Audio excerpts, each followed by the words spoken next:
Imagine this, your eyes open for the very first time, but you're lying on the cold, hard ground instead of a warm, cozy bed. The wind howls around you, carrying the scent of damp earth and crushed grass. The world is blurry and overwhelming. Shapes move around you, giant, towering figures with shaggy coats, massive hooves, and deep, rumbling voices. You blink, trying to make sense of it all. Your body feels wrong. Heavy, weak. Your legs are sprawled out, useless, like they don't belong to you. You try to move, but your muscles don't cooperate. They twitch, barely responding. You don't know it yet, but this isn't a cozy, safe place to figure things out. This is the wild. You don't get the luxury of time here. Your mother knows this. She lowers her massive head, nudging you roughly with her nose. Get up. At first, it's just an instinct to need to move, to escape the uncomfortable feeling of lying flat on the cold earth. You push your front legs forward. They tremble under the weight. You shift, trying to get your back legs under you. And then bam, gravity wins. Your legs collapse, and you slam back down into the dirt. Not great. You try again. Your mother doesn't stop pushing you, and she's getting impatient. And for a good reason. Because while you're struggling to stand, you don't realize you're in danger. Being born is like sending out an alarm to every predator in the area. Your scent? Fresh, new, impossible to miss. Your sounds? Weak, struggling, an open invitation. You're like a walking buffet, except you can't even walk yet. And right now, something is watching you. There's a movement in the tall grass just beyond the herd's edge. A pair of yellow eyes lock onto you, calculating. A shadow shifts silently. It's a wolf. And to it, you're nothing more than easy food. But you don't know this. You're still trying to figure out how your legs work. Your mother knows, though. She's been through this before. She snorts, her ears twitching. The air shifts, she's alert now. And when a mother bison is alert, you'd better listen. She nudges you again, more challenging this time. Move. Your legs tremble as you push yourself up again. This time you manage to stay up for a second. 2 seconds. You sway dangerously, wobbling like you're standing on an earthquake. Your hooves feel wrong. The ground feels too far away. But you're up. And you don't have a choice but to stay up. Because suddenly there's movement in the grass. The wolf is no longer just watching its coming. And here's the thing about bison, nobody survives alone. The herd is your only protection. But the herd, it doesn't wait for anyone.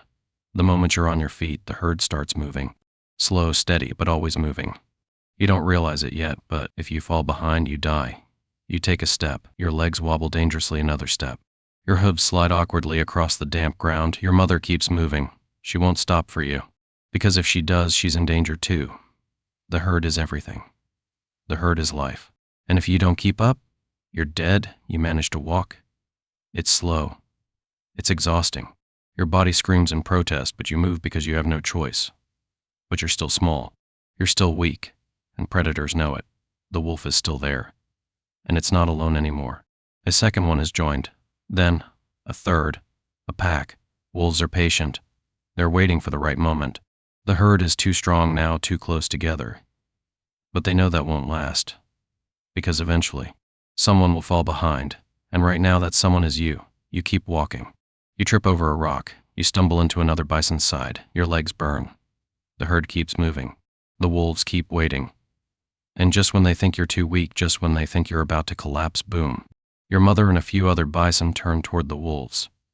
They lower their massive heads, their horns gleaming in the sunlight. They don't charge, they don't have to, because one adult bison is terrifying. A group? Unstoppable. The wolves hesitate, one step back. Another lets out a low growl. But they don't attack, because they know. The herd is too strong for now. But winter, that's when everything changes. The first snowfall doesn't seem so bad. The second is heavier. By the third, the prairie has transformed into a frozen wasteland.